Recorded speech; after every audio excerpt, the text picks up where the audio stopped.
ঘরে ফিরে যাব সেই সংসারের মধ্যে পড়ে আবার মায়া জ্বালা যন্ত্রণা আমাদের গ্রাস করবে।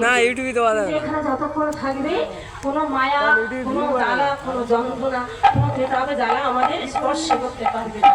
নামের এমন মহিমা। আর এই নাম করলে কি হয়? এই নামে বাবাই কথা বলে